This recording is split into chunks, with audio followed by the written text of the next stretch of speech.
जय Shri Krishna and good evening to all present there. तो सभी को बहुत बहुत बहुत बहुत बहुत बहुत नमस्कार मेरा। और आज हम क्या करेंगे, सबसे पहले तो मैं सुमित शर्मा आप सबका स्वागत करता हूं आपके चैनल या जीत बैच में, जहां पर हम जे नीट की फिजिक्स केमिस्ट्री और नीट की बायोलॉजी को कवर कर रहे हैं। आज हम अपने चैप्टर के अंत तक पहुंच चुके हैं। चैप्टर चल रहा है नंबर 1। चैप्टर नंबर 1 है इलेक्ट्रिक चार्जेस एंड फील्ड। अब आज ना इससे दिक्कत जरूर आ सकती है लिखने को, परंतु है तो ये ना अच्छा ही है।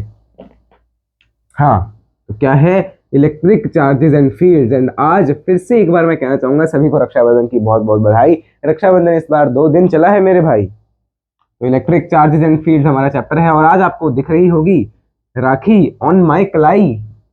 क्या राइमिंग बनाई।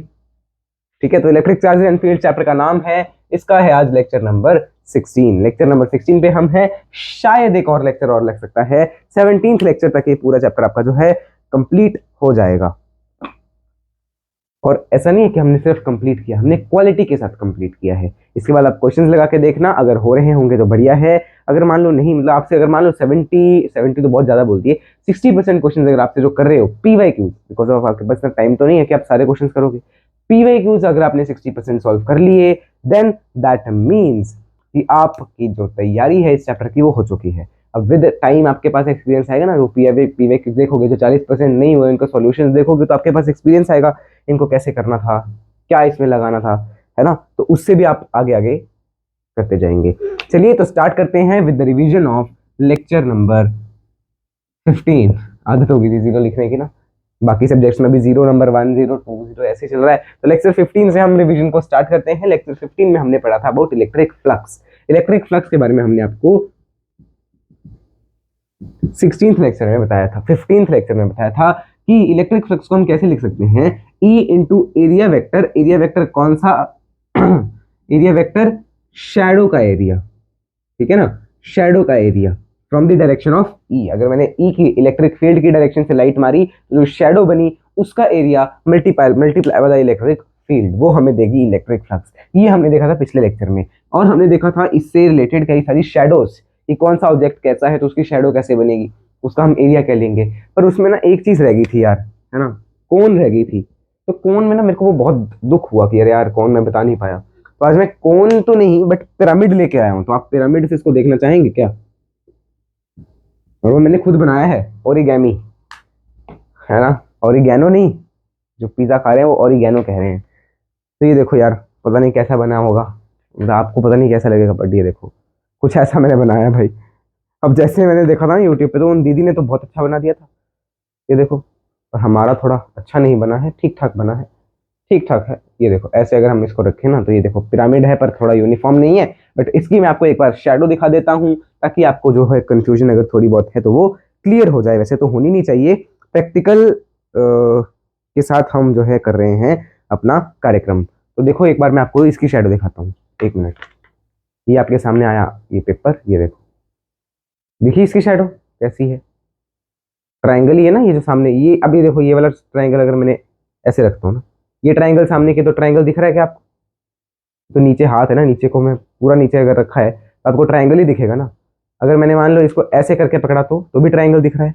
अगर मैंने मान लो ऐसे करके रखा है, ऐसे देखो, चुंज ऊपर की तरफ, तो देखो तो भी आपको ट्राइंगल दिख रहा है। और कौन सा ट्राइंगल, बेस वाला ट्राइंगल दिख रहा है। दैट मीन्स जो हमने कौन वाला देखा था ना, कि अगर हम कौन पे टॉप से डाल रहे हैं तो हमें बेस का एरिया मिलता है, राइट।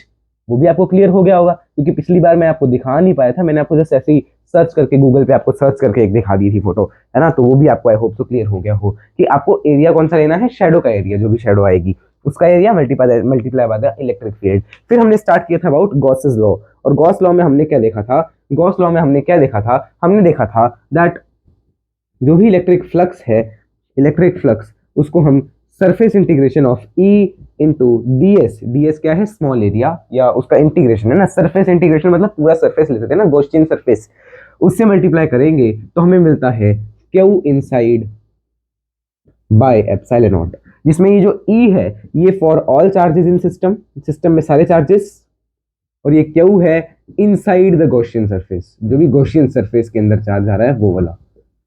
और गॉसियन सरफेस की हमने क्या बताया था, आप किसी भी तरह का गॉसियन सरफेस ले सकते हो, स्फेरिकल हो, कोनिकल हो, बस कैलकुलेशन जिससे आसान हो वो वाला लेना, बिकॉज फिर आपको ये निकालने में बड़ी दिक्कत हो जाएगी। इंटीग्रेट कैसे करोगे अगर आपको सरफेस एरिया ई अलग अलग होगा हर पॉइंट के लिए, है ना। ठीक है ना, तो आपको वो सरफेस एरिया उस अकॉर्डिंग चुनना है। जैसे अगर हमने इसका प्रूफ भी किया था कि अगर मैंने एक ये ले लिया तो इसके लिए अगर मैंने एक स्फेरिकल ऐसा स्ट्रक्चर ले लिया है, ये सेंटर पे है ना, तो मैंने स्फेरिकल जैसा स्ट्रक्चर ले लिया तो हर एक डिस्टेंस सेम है, आर है। इसके लिए मैंने प्रूफ किया था ना पिछले लेक्चर में, गॉस लॉ को प्रूफ किया था। फिर मैंने ई इंटू डी एस निकाला था। अब ई की वैल्यू कितनी होती थी, K Q by R square for point charge ना, बिकॉज पॉइंट चार्ज है। और डी एस क्या था, इसका पूरा एरिया 4 पाई आर स्क्वायर है ना, 4 पाई आर स्क्वायर, उसका integration from 0 to R, area का integration from 0 to R, integration करके आया था 4 पाई आर स्क्वायर। के की वैल्यू आपने पुट कर दी थी 1/4 pi epsilon naught, 4 pi R square. तो क्या मिला था, क्यू बाय एप्सिलॉन नॉट। और ये क्यू क्या है, जो अंदर हमने चार्ज रखा है। ठीक है, तो ये हमने प्रूफ देखा था पिछले लेक्चर में फॉर दिस इलेक्ट्रिक फ्लक्स का जो आपके पास लॉ है, गॉस लॉ। अब इसकी हम कई सारी एप्लीकेशंस देखेंगे, परंतु उससे पहले मैं आपको कुछ क्वेश्चंस दूंगा। ठीक है, अब मैंने कोशिश तो की थी, देखो गत्ते वगैरह से ना मैंने कोशिश की थी कि क्यूब बना पाऊं, पर कहाँ गया वो, हाँ ये देखो जो जुड़ ही गया। ये मैंने कोशिश की थी क्यूब बनाने की, चिपका रहा था ऐसे, चिपक ही नहीं रहा था। फिर मैंने कहा छोड़ो यार, हमारे जो हैं ये दोस्त वो हमसे भी ज्यादा समझदार हैं। अगर हमें ये चीज समझ आ गई बिना इस वगैरह सब क्यूब वगैरह के, तो आपको तो आ ही जाएगी। अरे ज्यादा ही उधर हो गया, अब परफेक्ट है ना। हाँ, तो हमें समझ आ सकती है तो तुम्हें तो आ ही सकती है। तुम तो भाई हमसे तो बहुत ही होशियार हो। मैंने फोटो खींची थी यार, ये एक तो ना ये चीज बड़ी दिक्कत देती है यार। चलो कोई बात नहीं, रिवीजन ही थी, अगर ये नोट्स में यहीं भी आएगी तो भी क्या ही दिक्कत है। अब हम आज के लेक्चर को स्टार्ट करेंगे विद अ क्वेश्चन। क्वेश्चन क्या है आपके पास, find electric flux for a if a point charge is kept at the center of a cube। एक क्यूब है, उसके सेंटर में पॉइंट चार्ज है, आपको बताना है फ्लक्स कितना होगा उस क्यूब के थ्रू, फ्लक्स थ्रू क्यूब। ठीक है, इसको जल्दी बताइए कितना होगा इसका आंसर, आंसर बोलो इसका। बहुत सिंपल क्वेश्चन है, बहुत सिंपल क्वेश्चन है, आंसर बताइए बस। Point charge let's say Q है, स्मॉल क्यू है ना, आंसर बताओ। वेरी गुड, सबके बड़े अच्छे अच्छे आंसर आ रहे हैं, क्यू बाई एप्सिलॉन नॉट। पहले तो हम इसी को थोड़ा बंद करें, विश्राम दें, क्यू बाई एप्सिलॉन नॉट। क्यों, ध्यान से देखना।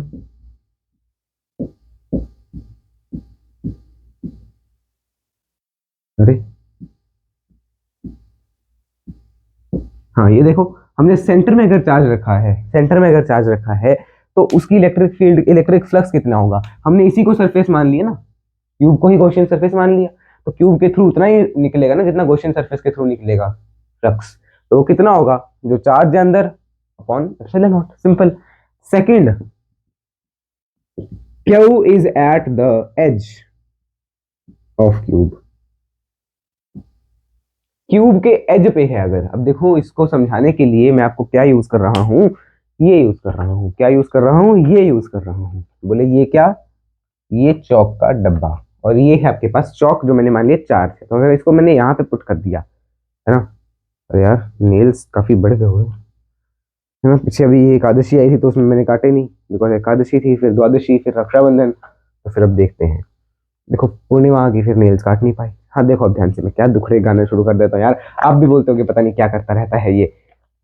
देखो इससे समझते हैं, हाँ देखो यहाँ पे मैंने चार्ज रखा, दिख रहा है, हाँ डब्बा तो दिख रहा ही है, वैसे तो डब्बा तो आप भी हैं, पर देखो फिर भी यहाँ पे मैंने चार्ज रखा है कॉर्नर पे, बिल्कुल इधर।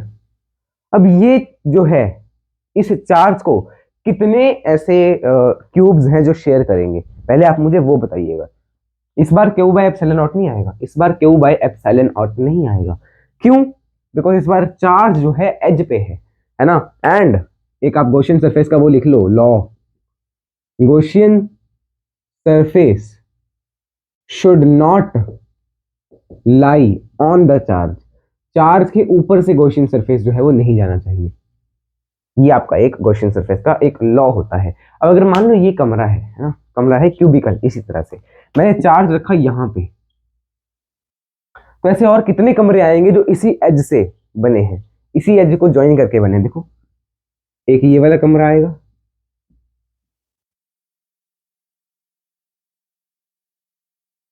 अरे ऐसे ही बनेगा क्या? ये तो कुछ और ही लग रहा है भाई, क्या है ये? हैं, एक मिनट, स्ट्रक्चर में मिस्टेक है। हाँ ऐसे बनेगा, हाँ देखो कुछ ऐसा बनेगा ना, और ऐसे ही एक क्यूब इसके ऊपर होगा, ऐसे ही एक क्यूब इसके ऊपर होगा ना, देखो वो भी बना देते हैं। देखो एक क्यूब इसके ऊपर और एक क्यूब इसी का रेप्लिका इधर होगा। इस तरह से चार क्यूब होंगे जो इस एज वाले चार्ज को शेयर करेंगे, तो अब ये चारों क्यूब को मिलाकर एक गॉसियन सरफेस लिया जाएगा। क्यों? बिकॉज अगर मैंने मान लो इसको गॉसियन सरफेस ले लिया इस क्यूब को, तो फिर ये चार्ज तो उसके गॉसियन सरफेस के ऊपर आ गया ना, वो हम कर नहीं सकते। ठीक है, चारों को मिला के ले सकते हैं, क्योंकि अगर मैंने इसको ले लिया इस क्यूब को तो भी वो उसके ऊपर है चार्ज, इसको ले लिया तो भी एज के ऊपर है चार्ज, इसको ले लिया तो भी एज के ऊपर। अगर मैं इन चारों को मिला के लूँ तो सेंटर के ऊपर है, और अगर सेंटर के ऊपर है तो फिर हम तो इस केस के लिए तो लिख सकते हैं ना। तो फॉर फोर क्यूब्स, अगर मान लो चार क्यूब्स हैं तो क्यू बाय एप्सिलॉन नॉट हो जाएगा, बिकॉज चार क्यूब्स के तो सेंटर में ही आ रहा है ना, कहीं एजिस पे तो आ नहीं रहा। और अगर मैं वन क्यूब कंसिडर करूंगा तो Q by four epsilon not आएगा। ठीक है, इसको नोट करो, इसको नोट करो, फिर बाकी हम अगले पेज पे समझते हैं, बाकी जो है अगले पेज पे समझते हैं। ये क्यूब वाले केसेस आपके लिए इंपॉर्टेंट हैं और नीट वालों के लिए ज्यादा इंपॉर्टेंट है, बिकॉज जेई में तो आगे जो करवाऊंगा ना एंगल वाले केसेस, रिंग वाले, वो भी आते हैं, बट नीट में वो थोड़े कम आते हैं, पर आते जरूर हैं भाई, है ना। उसके क्वेश्चंस नीट में भी आए हैं, तो वो करना तो दोनों को पड़ेगा। और आप नीट का बैच देखो या जेई का बैच देखो, दोनों में वही चीज पढ़ाते हैं, वो चीज पढ़ाते ही हैं। ठीक है, अब आगे देखते हैं, लिखिएगा। अगर मान लो क्यू चार्ज जो है वो कॉर्नर पे है, चलो पहले कॉर्नर से पहले ना हम एक फेस पे ले लेते हैं। क्वेश्चन क्या है?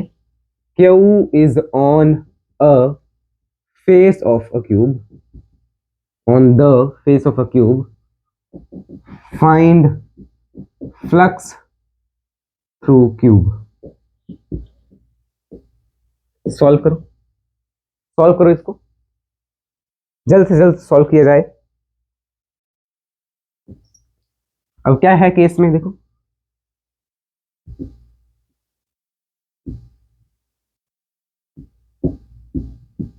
ये एक क्यूब हो गया,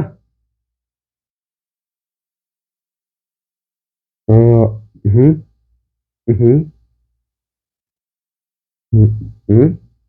हम्म ये दूसरा क्यूब हो गया। अब मैंने क्या कहा, इस फेस पे है, तो यहाँ पे है ना कहीं, फेस का मतलब तो ये हुआ। अब देखो ध्यान से, ध्यान से देखना है ये चीज भी आपको। ये मैंने दो चौक के डब्बे लिए है ना, ये दो चौक के डब्बे ले लिए मैंने। पहले मान लो एक लिया, यहाँ पे है आपका चार्ज, इस फेस के ऊपर, इस फेस के ऊपर चार्ज है आपके पास।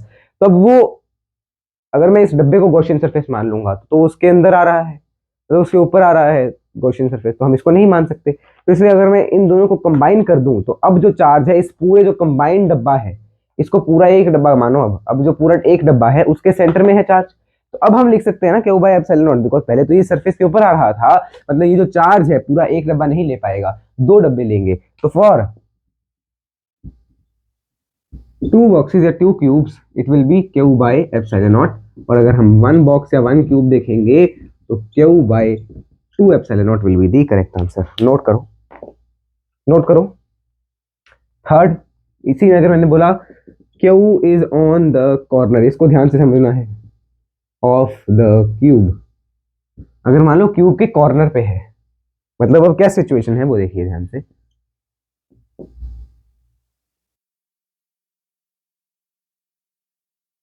अब ये पता नहीं मैं समझा पाऊंगा कि नहीं अच्छे से। एक मिनट,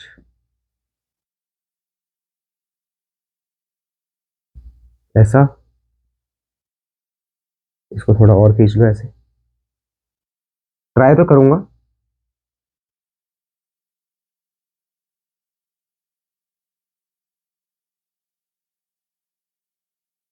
कुछ तो बन रहा है, क्या ये लग रहा है एक के पीछे एक रखे हैं? लग रहा है क्या? लग रहा है ना, हाँ।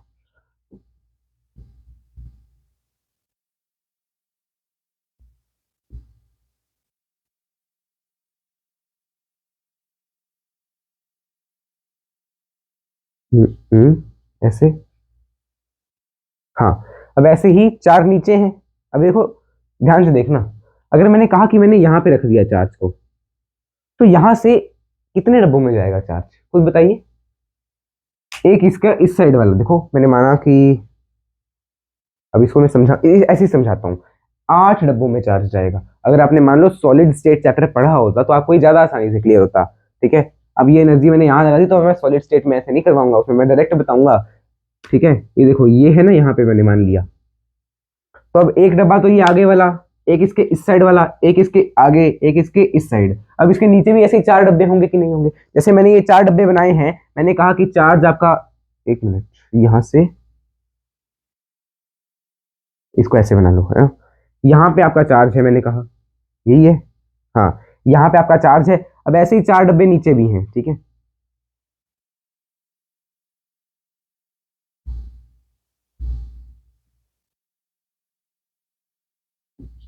ऐसे ही आपके 4 डब्बे जो हैं वो नीचे भी हैं, देखो। तब आपका चार्ज जो है वो यहाँ पे है।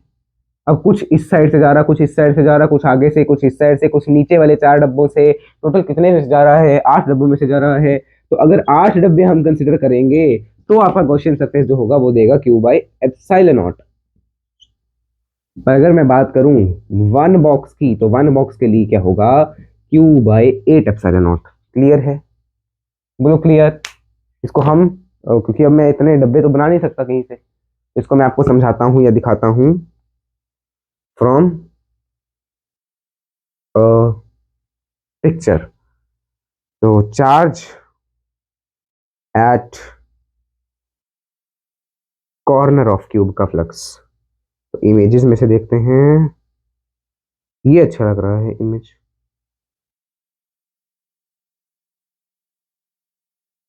हम्म, अच्छा देखो, ये फेस वाला देखो, ध्यान से देखो, ये फेस, फेस वाला दिखा क्या, फेस वाला यहाँ पे चार्ज है, तो एक, दो, 2 डब्बे शेयर कर रहे हैं। ठीक है, और दिखाता हूँ आपको, और दिखाता हूँ, एक मिनट, बाकी अगर कोई मिलेगा तो। ये देखो, ये देखो, ये दिखा, दिख रहा है क्या। एक मिनट, इसको थोड़ा छोटा कर देते हैं, छोटा नहीं हो रहा, हो गया, हो गया। देखो ध्यान से, ये जो चार्ज है, 4 डब्बे पीछे, ऊपर देखो, एक, दो, पीछे जो लाइट, लाइट वाला, डार्क वाला, डार्क वाला, लाइट वाला, 4 डब्बे ऊपर, 4 डब्बे नीचे, लाइट डार्क, लाइट डार्क, कितने डब्बे हो गए, 8 डब्बे हो गए ना। देखो, दिख रहा है क्या सबको, दिख तो रहा ही होगा, यहां से देखो, ये ज्यादा क्लियर है। ठीक है, तो ऐसे 8 डब्बों में हो रहा है, तो ये आ गया। फेस वाला भी आपको दिखा दिया कि 2 में डिवाइड होगा।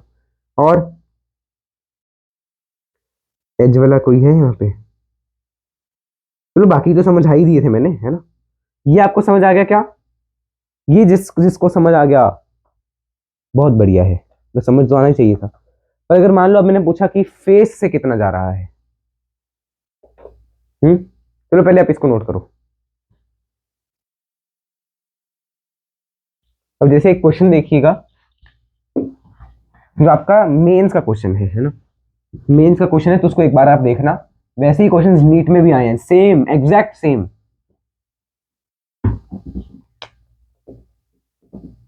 अ चार्ज, एक चार्ज है कोई, small Q is 3 centimetre from the perpendicular bisector of a face of cube in space. ऐसा मान लिया ना हमने, एक क्यूब था, उसमें से 3 centimetre, face of cube of 6 centimetre, let's say 6 centimetre का फेस है, उसमें से 3 सेंटीमीटर ऊपर आपका एक चार्ज पड़ा है। Find flux through the face, उस फेस में से कितना फ्लक्स जाएगा, ये आपसे पूछा है, उस फेस में से कितना फ्लक्स जाएगा। अब इसको कैसे करेंगे, देखिए ध्यान से। हमें पता है कि 3 सेंटीमीटर 6 सेंटीमीटर का हाफ है ना। मतलब ये है तो चार्ज पूरा डब्बे के अंदर, ऐसा तो नहीं है कि सरफेस पे है, डब्बे के अंदर है। मतलब एज पे नहीं है, कॉर्नर पे नहीं है, है ना, परपेंडिकुलर बाइसेक्टर से है, तो डब्बे के अंदर हुआ।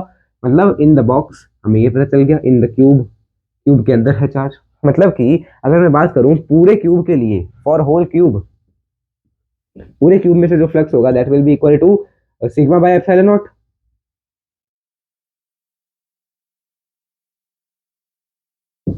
Sorry, Q inside by epsilon naught, sigma by epsilon naught, कहां पहुंच गया मैं, हैं अचानक अगले चैप्टर की आत्मा आ गई। Q inside by epsilon not हो गया। ये तो पूरे क्यूब के लिए है। अब एक क्यूब में कितने फेसेस होते हैं, 6 फेसेस होते हैं। 6 फेसेस में से आपसे किस एक फेस का पूछा है ना, तो for one face it will be equal to Q inside by 6 epsilon naught. एक फेस है तो Q inside by 6 epsilon naught, because एक क्यूब अगर मैं बनाऊं तो देखना ध्यान से कितने फेसेस बन रहे हैं। एक फेस, ये पीछे वाला ऐसे नहीं बनेगा, ऐसे बनेगा पीछे वाला और साइड वाला, पीछे वाला साइड वाला, अच्छा वो नहीं, वो पीछे वाला ही है, ये साइड वाला बन गया, ये एक और साइड वाला। तो अभी कितने फेसेस बन गए, पीछे ऊपर, ध्यान से देखो दोबारा दिखा देता हूँ यार, फेसेस तो आपको पता ही है वैसे फिर भी। एक फेस, दूसरा फेस, तीसरा फेस, चौथा फेस, पांचवा फेस और छठवां सामने वाला। तो कितने फेसेस है, 6 फेसेस होते हैं, 6 फेसेस। और आपको कहा है कि इसकी हाइट कितनी है, 6 सेंटीमीटर, और किसी एक परपेंडिकुलर बाइसेक्टर से यहाँ पे एक चार्ज है 3 सेंटीमीटर पे, तो सेंटर पे हुआ। तो पूरे क्यूब के लिए Q inside by epsilon not, और चार्ज के लिए पूरे फेस के लिए इतना, तो Q by 6 epsilon naught will be the correct answer. इसको नोट करो, फिर एक और क्वेश्चन ऐसे करेंगे। इस बार देखो क्या है,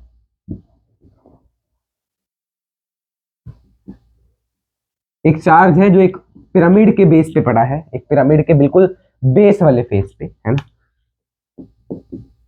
अ charge small Q as shown, find flux through the pyramid. देखो ध्यान से कैसा है,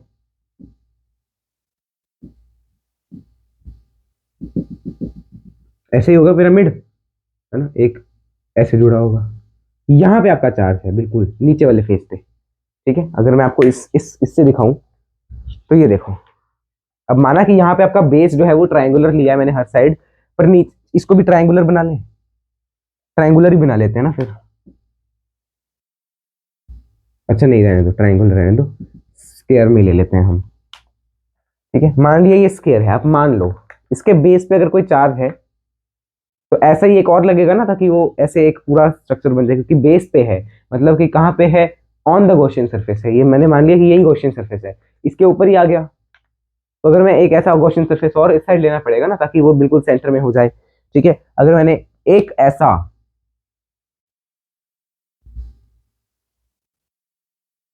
और ही लूंगा ना,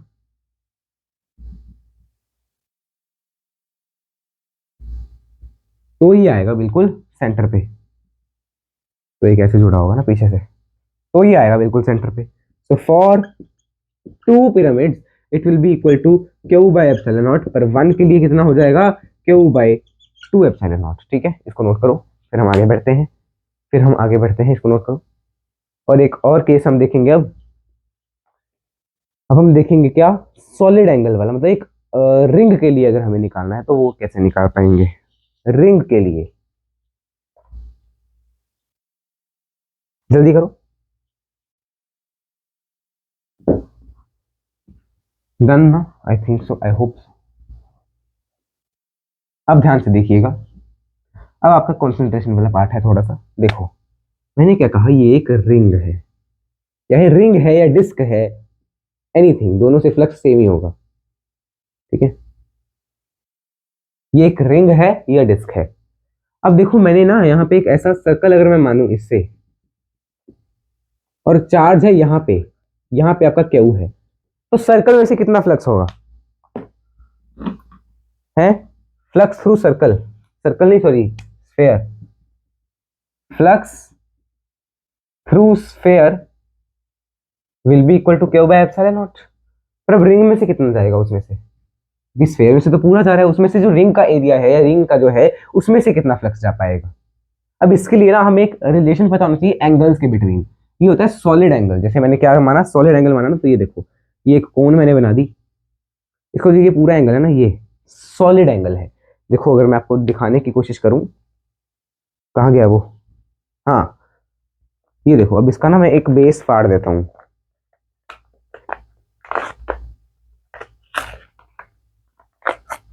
हम्म, कोशिश तो यही है कि आपको दिख जाए बस। हाँ, तो ये मैंने बेस फाड़ा। अपनी मेहनत को तबाह करने में ना बहुत दुख होता है। ये मैंने एक बेस फाड़ दिया, अभी ऐसा कोन टाइप लग रहा है ना, ऐसा कोन, देखो कोन टाइप लग रहा है। अब देखो नीचे से जो अंदर ये एंगल है ना, ये क्या है, सॉलिड एंगल है। ये हम एंगल थीटा नहीं लिख सकते, सॉलिड एंगल है ये, ठीक है, मतलब स्पेस में है एंगल, ऐसा नहीं किसी के साथ है। तो ये हो गया, ये ओमेगा से रिप्रेजेंट करते हैं। इसके और थीटा के बीच में क्या रिलेशन है, थीटा क्या होता है, प्लेन एंगल होता है, थीटा क्या होता है, प्लेन एंगल। इसके और थीटा के बीच में क्या रिलेशन है वो मैं आपको बता रहा हूँ। इसके और थीटा के बीच में क्या रिलेशन है वो मैं आपको दिखा रहा हूँ। जो ये है omega, that is equal to 1 minus cos theta into 2 pi, यानी 2 pi times 1 minus cos theta. ये इनका रिलेशन है, ठीक है। अच्छा, मैं ना चैट देखना भूल गया, तो आप मुझे बताओ, पिछले जो हमने किया वो सारा क्लियर था? पीछे जो हमने किया सारा कुछ वो क्लियर था? क्योंकि आप तो अपनी गप्पे मारते रहते हैं ना, फिर चैट देखने का मन ही नहीं करता। तो आप मुझे अब बताइए, पीछे हमने जो जो किया। हाँ, शीतल का आंसर आ रहा है, बिल्कुल क्लियर था। रीना, रीना का आंसर आ रहा है, आज रीता नहीं आई है शायद। रीना का आंसर आ रहा है, अर्जुन का आंसर आ रहा है, अभिषेक का आंसर आ रहा है, अक्षित का आंसर आ रहा है, वेरी गुड। नकुल का आंसर आ रहा है, सहदेव, ये तो मैंने ऐसे ही बोल दिया। सहदेव कहाँ है जी, नकुल जी? हाँ, तो मतलब नकुल जी का आंसर आ रहा है। और दिखाइए। और हाँ, कई सारे हैं जो इनका आंसर हमारे पास आ रहा है कि उनको क्लियर है। अब अगर मान लो आपको क्लियर नहीं है ना, तो आपको थोड़ी सी अपनी थिंकिंग एबिलिटी को बढ़ाना पड़ेगा, ठीक है, और इसको आप रिपीट करके देखो, ठीक है, तो आपको क्लियर हो जाएगा। यही कह सकता हूँ भाई, ठीक है। तो ये आपके पास रिलेशन है। अब आपको पता है स्फेयर में जो है ओमेगा कितना होता है, 4 पाई। स्फेयर का ओमेगा, पूरे स्फेयर का ओमेगा कितना, 4 पाई होता है ना। अब देखो ये आपके ना, वैसे तो एक्चुअल में बोलूं तो ये आपका कंसेप्ट कौन सी क्लास का है, 11th क्लास का, यूनिट्स एंड डायमेंशन में ये चीज पढ़ाते हैं। स्फेयर का जो ओमेगा है वो होता है 4 पाई, ठीक है। अगर स्फेयर का ओमेगा 4 पाई है और उसमें से यानी 4 पाई ओमेगा है, तो उसमें से जो हमें एंगल जा रहा है, अब देखो इसका ध्यान से, 4 पाई में से आपका कितना जा रहा है flux, Q by epsilon not. देखो इसको पहले ध्यान से देखना, इसको 4 पाई में से कितना फ्लक्स जा रहा है, क्यू बाई एप्सिलॉन नॉट जा रहा है। अब मैंने इसको ना थोड़ा अच्छे से बना देते हैं डार्क से, ठीक है, ऐसा है देखो, इसको मैंने ज्वाइन कर दिया, ठीक है ना। ये है आपके पास क्या, थीटा, ये, और ये जो पूरा एंगल है ना, सॉलिड एंगल, वो क्या है, ये, ठीक है। अब आपको थोड़ा ध्यान से देखना होगा, ये अगर थीटा है, ये अगर थीटा है, तो ओमेगा कितना होगा, ये होगा। अगर 4 पाई, इसको बोलते हैं स्टीरेडियन, इसकी यूनिट क्या होती है, स्टीरेडियन होती है, स्टीरेडियन, ठीक है। और थीटा की यूनिट होती है रेडियन, ठीक है। तो अगर मैं बात करूं 4 पाई स्टीरेडियन, लेट से एसटीडी लिख देता हूँ, है ना, 4 पाई स्टीरेडियन है, तो उसके लिए इतना आपके पास फ्लक्स आ रहा है। अगर मैंने वहां माना यूनिट स्टीरेडियन, एक स्टीरेडियन है, तो उसके लिए कितना आएगा, Q/4 पाई एप्सिलॉन नॉट, ठीक है। बट बट क्या यहाँ हमारे पास यहाँ पे एक स्टीरेडियन है, नहीं, हमारे पास यहाँ पे कितने स्टीरेडियन है, 2 pi into 1 minus cos theta, because हमारे पास थीटा है तो हम स्टीरेडियन इस फॉर्मूले से निकाल सकते हैं, है ना। तो क्या आएगा, 2 pi into 1 minus cos theta. तो for 2 pi 1 minus cos theta steradian, it will be equal to Q/4 pi epsilon naught into 2 pi 1 minus cos theta, 2 pi into 1 minus cos theta। अब वाओ, क्या cutting हुई है, किसी को पता ही नहीं चला कि कटिंग भी हुई है। एक मिनट, चेंज कर लेते हैं। अब मैंने मान लिया ये है x डिस्टेंस सेंटर का फ्रॉम दिस पॉइंट, और ये जो है ना, ये ये एक्चुअल में ना मैंने क्या माना कि इस रिंग का रेडियस r है, मैंने इस स्फेयर का रेडियस r नहीं माना, मैंने रिंग का रेडियस r माना है। तो ये डिस्टेंस क्या हो जाएगा, R square plus x square हो जाएगा। अब अगर मुझसे कोई कॉस थीटा के बारे में पूछेगा तो कॉस थीटा क्या होगा, what will be cos theta in this triangle, बताइए भाई, अरे बोलिए। Cos theta will be equal to X upon under root are square plus x square. तो इसलिए आप इसको कैसे लिख सकते हो, Q by 2 epsilon naught, because of 2 pi से 2 ही बचेगा ना सिर्फ, into 1 minus x upon under root are square plus x square. ये हमारे पास आ जाएगा एक रिंग के लिए, और ये आपको क्या करना है, याद करना है, याद रखें। रिंग के लिए स्लैश डिस्क दोनों का सेम ही आएगा यही, ठीक है ना। तो इस रिलेशन को आप याद रखें। अगर मान लो यहाँ से रिंग एक डिस्क होती, उसका भी एंगल वगैरह तो सेम ही आता, और ये एंगल पे ही तो डिपेंड कर रहा है, और किसी पे डिपेंड कर रहा है क्या, बताइए। अरे बोलिए, बोलेंगे नहीं अब, नहीं। तो बस यही आपका फॉर्मूला है, क्लियर और not, not clear, not clear, repeat repeat repeat. Mistake एक लिखा है, मिस्टेक, अजूबा है भाई तू। अरे क्लास में कैल्शियम आए हैं, कैल्शियम, कैल्शियम, आप हमें कैल्शियम सल्फेट की जरूरत है, सल्फर के साथ रिएक्ट करिए, सल्फेट के साथ रिएक्ट करिए। अरे कैल्शियम के पीछे पीछे यहाँ पे क्या आया, सल्फर भी आ गया भाई। और लेके आओ ऐसे वैसे, क्या नाम रखते हो तुम, ठीक है। तो अब देखो ध्यान से, रिलेशन आपको ये समझ आया, ये रिलेशन आपको याद करना है, सिंपल है ना, ये आपको याद करना है, इसकी डेरिवेशन आपके सिलेबस में नहीं है, तो आपको ये याद रखना है। एक स्टीरेडियन का जो हमें वैल्यू अगर निकालनी है ना थीटा से, तो 2 पाई 1 माइनस कॉस थीटा होती है। ये एंगल थीटा है, ये एंगल थीटा है, ये एंगल थीटा है, ओके। हाँ तो फ्लक्स थ्रू सरफेस कितना होता है, क्यू बाय एप्सिलॉन नॉट, पूरे स्फेयर में से क्यू बाय एप्सिलॉन नॉट है। अगर पूरे स्फेयर की मैं बात करूं तो उसमें होता है 4 पाई स्टीरेडियन, तो 4 पाई स्टीरेडियन में क्यू बाय एप्सिलॉन नॉट है। और आपके पास कितने स्टीरेडियन है, इतने स्टीरेडियन है आपके पास, ठीक है ना। यूनिट स्टीरेडियन, अगर मान लो एक स्टीरेडियन है, एक स्टीरेडियन का फॉर्मूला ये बन जाएगा, इसको उस साइड ले जाओ ना तो 1 स्टीरेडियन का मिल जाएगा, यूनिटरी मेथड। पर आपके पास कितने स्टीरेडियन है, इतने स्टीरेडियन है एंगल्स, ठीक है। अगर इतने स्टीरेडियन एंगल है आपके पास, तो उसके उसके लिए कितना बनेगा, उसके लिए कितना बनेगा, Q by 4 pi epsilon naught multiply by कितने स्टीरेडियन है, ठीक है। वो ये बन जाएगा फॉर्मूला, ये फॉर्मूला ही हमने यहाँ पे लिख दिया cos थीटा की वैल्यू पुट करके, ठीक है ना। अब तो क्लियर है, अरे अब तो क्लियर है, अरे अब तो बोल दो भाई क्लियर।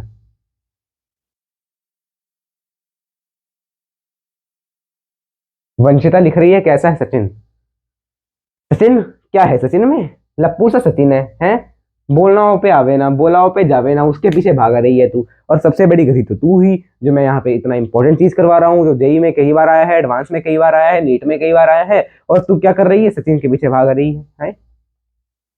क्या यार। तो ये आपके पास है ना। पहले तो मैं देखूं कितना हमारे पास टाइम बचा है, अभी तो है काफी टाइम, अभी तो काफी टाइम है, तो इससे रिलेटेड हम कुछ क्वेश्चंस भी देख लेंगे, है ना। तो ये आपके पास क्या आ गया, फ्लक्स थ्रू रिंग या फ्लक्स थ्रू डिस्क, इसको नोट करो, इसको नोट कर लो अच्छे से और समझ लो अच्छे से, एक बार इससे गो थ्रू हो लो, एक बार इससे गो थ्रू हो जाइए, गो थ्रू हो जाओ एक बार इससे।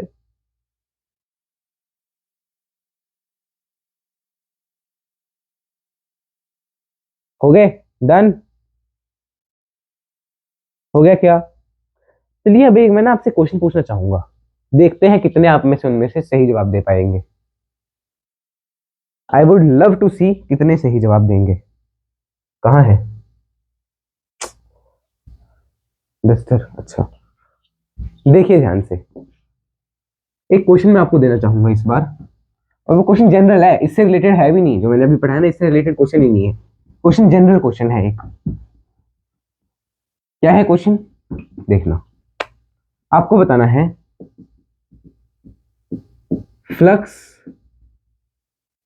नहीं, क्वेश्चन जेई का क्वेश्चन है, find N if flux through curved, sorry conical surface का जो फ्लक्स आपको दिया हुआ है फिगर में, that is equal to Q N Q by 6 epsilon naught, दिख रहा है क्या, कम डार्क हो गया ना, दोबारा लिख देते हैं, इसीलिए ना मैं चौक प्रेफर करता हूँ यार।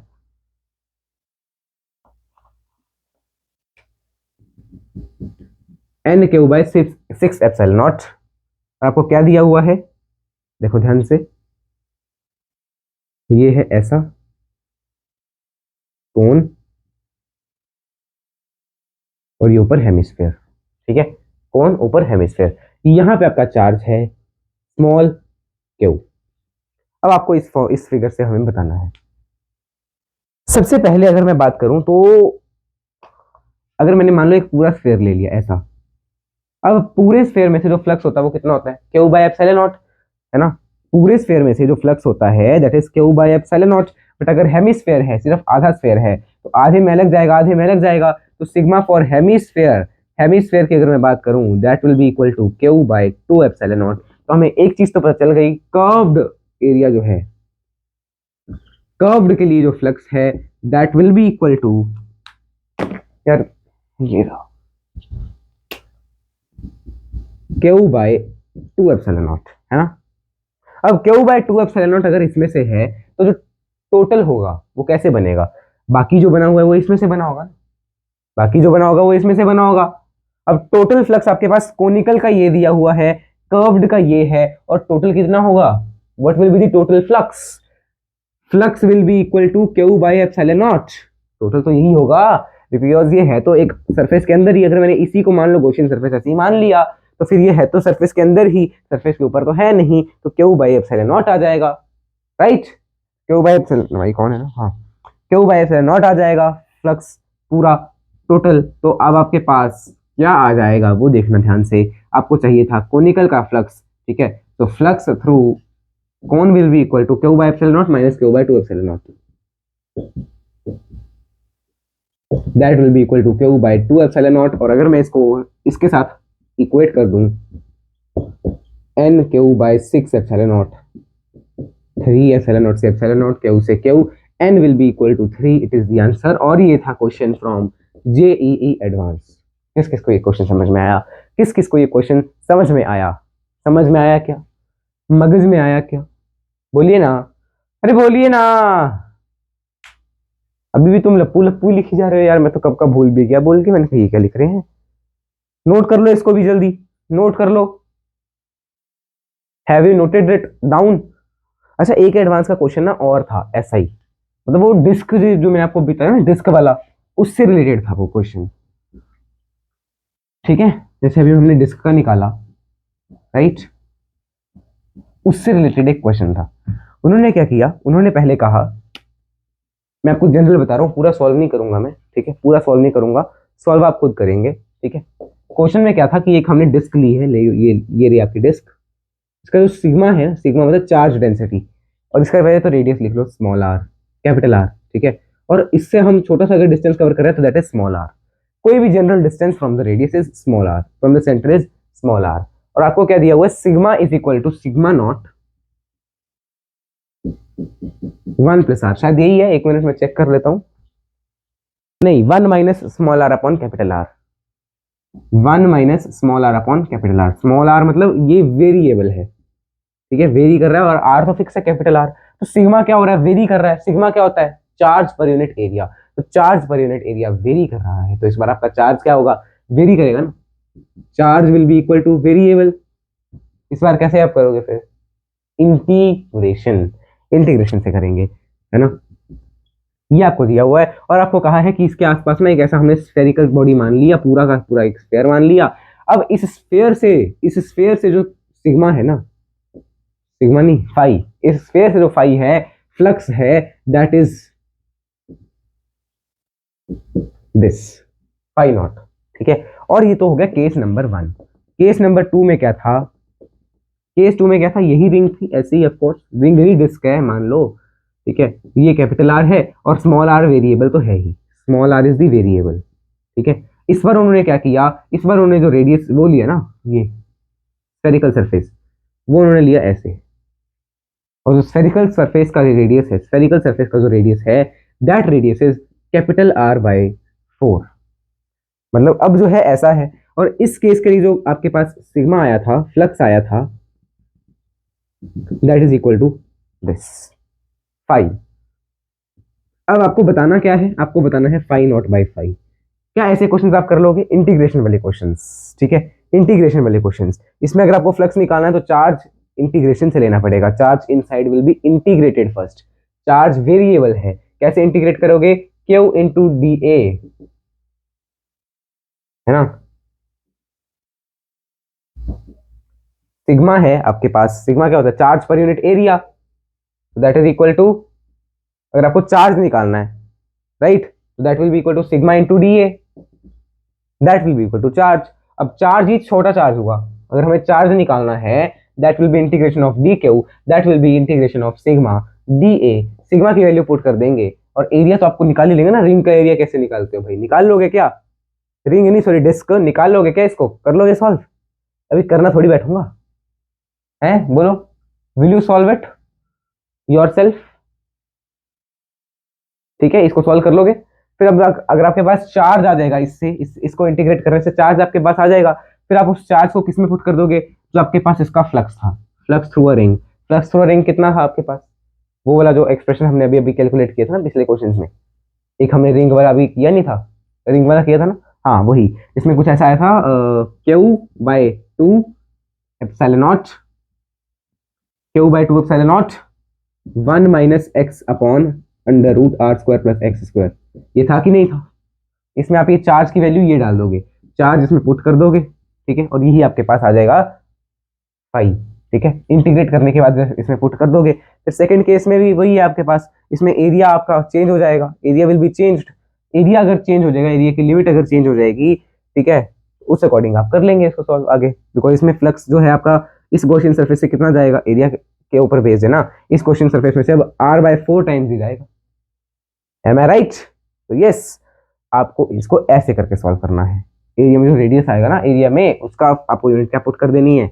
लिमिट फ्रॉम 0 टू r/4, इसमें from 0 to capital R। Small r की यूनिट पुट करोगे ना यार, यूनिट नहीं क्या है वो, स्मॉल r की लिमिट पुट करोगे ना, ठीक है। तो ये आपके पास है, आपके पास एक एडवांस क्वेश्चन था, ये एडवांस का क्वेश्चन था, ठीक है। ये भी आसान ही क्वेश्चन था, मतलब इसमें कैलकुलेशन थोड़ी ज्यादा थी, बस इंटीग्रेशन वगैरह ज्यादा पूछ लिया, ठीक है ना। तो इसको आप नोट कर लो, करना चाहो तो क्वेश्चन आप ये गूगल से निकालोगे ना, आपको मिल जाएगा। ज्यादा पुराना भी नहीं है, 2020-21 का होगा, ठीक है। आप निकाल लेना इस क्वेश्चन को, ठीक है ना। फिर आज की क्लास को खत्म करें क्या, क्योंकि एप्लीकेशंस ऑफ गॉसेस लॉ तो आज भी नहीं हो पाया, ज्यादा तो नहीं है, 4-5 एप्लीकेशंस है, 1-2 है ना, 3-4 एप्लीकेशंस हैं। तो बोलो फिर हम कल ही करेंगे ना। Okay, we will do it tomorrow. 5-6 applications हैं तो वो हम अगले लेक्चर में कर लेंगे, जो भी आपका अगला लेक्चर आएगा, ठीक है। तो आप सबको एक बार फिर से रक्षाबंधन की बहुत बहुत बधाई हो। इसको मैं अभी मिटा दूं, फिर होमवर्क भी लिख देता हूँ ना, मिटा के होमवर्क लिख देते हैं।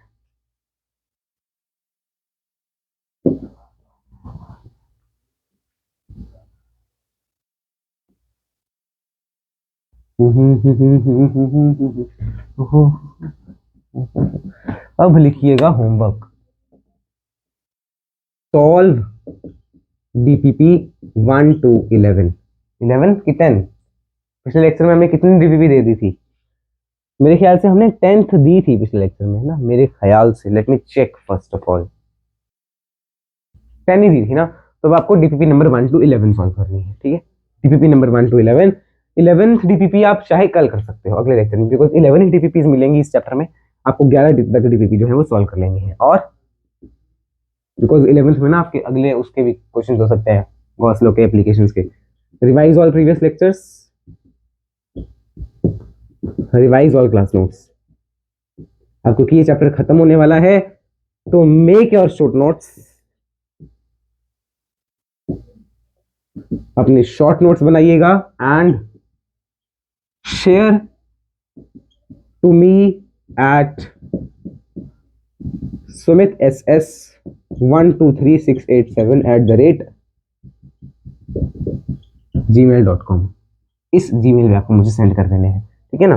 करना चाहो कर सकते हो, नहीं करना चाहो कोई दिक्कत भी नहीं है, ठीक है। तो ये आपको करना है। चलिए फिर मिलते हैं अगले लेक्चर में। आज हम सॉन्ग जो है अब कई सारे लिख रहे हैं ना, तो रहने देते हैं यार आज के दिन। कौन सा सुनाऊं?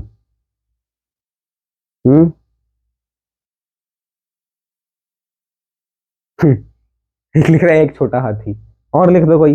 अच्छा, लकड़ी की काठी, और बोलो, है रिंगा रिंगा रोजेस, वाह। बाबा ब्लैक शीप, पता नहीं क्या क्या नाम लिख रहे हैं आप। चलो, लकड़ी की काठी सुना देता हूँ, वही आता है यार। लकड़ी की काठी, काठी पे घोड़ा, घोड़े की दुम पे जो मारा हथौड़ा, दौड़ा दौड़ा दौड़ा दौड़ा दुम उठा के दौड़ा। अब देखो, हम हिंसा को बिल्कुल भी वो नहीं करते यार, है ना, हिंसा से हम दूर रहते हैं। और आपसे भी यही अनुरोध है कि आप हिंसा से दूर रहें जितना हो सकता है। अब कई सारे ऐसे हैं ना मंदिर भी, जहाँ पर यात्रा के लिए लोग जा रहे हैं, घोड़ों पे इतना अत्याचार हो रहा है। अमरनाथ मंदिर है, ठीक है। अब देखो, नेचर के साथ जब आप खिलवाड़ करते हो ना, तो ईश्वर आपको जवाब जरूर देगा। तो इसलिए नेचर को जैसा वो है वैसा रहने दो यार। घोड़ों के साथ तुम क्यों जबरदस्ती कर रहे हो? अब मैं इसके ऊपर क्या ही कहूँ, बिकॉज ये क्या कह सकते हैं यार हम, ठीक है। तो ईश्वर आपको देख ही रहा है, ऑफ कोर्स, ठीक है। तो हिमाचल में आपको पता ही है क्या क्या हो रहा है, हिमाचल, उत्तराखंड, ठीक है। तो प्लीज अपनी हरकतों से थोड़ा सा आप सुधारिए अपनी हरकतें। वो समझते नहीं है यार, उनको सिर्फ प्रॉफिट, हाँ देखो कितने बच्चे लिख रहे हैं यार, प्रॉफिट ड्रिवन, ड्राइवन या ड्रिवन, तो उनको सिर्फ प्रॉफिट से मतलब है यार। और वो घोड़ों को ऐसे दौड़ाएंगे, इतना तो कभी खुद जिंदगी में नहीं चले होंगे जितना वो एक दिन में चला देते हैं, गधे कहीं के। चलिए, फिर मिलते हैं अगले लेक्चर में, तब तक के लिए जय श्री कृष्ण, राम राम, सीता राम, राधे श्याम, श्रीमन नारायण, राम राम।